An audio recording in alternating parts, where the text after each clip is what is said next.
Welcome to Sweet Life Beat Life. We hope this video helps. You start by getting the essentials connected. Plug or pair your iPhone to CarPlay and make sure FaceTime and SharePlay are enabled in settings.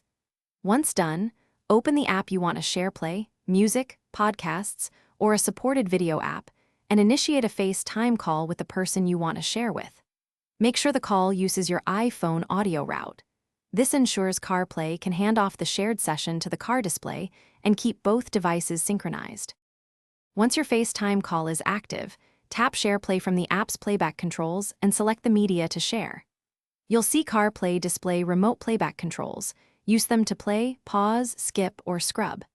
As you do this, CarPlay keeps playback synced across participants so you all hear the same position. If you want higher volume or better clarity, switch audio to the car. Otherwise, keep it on the iPhone for privacy. This step makes the shared session feel seamless for everyone. To finish, stop SharePlay from either the CarPlay screen or the FaceTime call controls. Ending the call also ends SharePlay.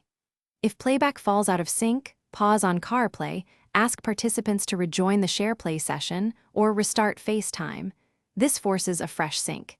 If you get no audio, confirm CarPlay is selected as the output, check Bluetooth settings, and raise the car volume. One quick tip: toggling SharePlay off and on often restores. Thanks for watching. Consider subscribing if we helped you.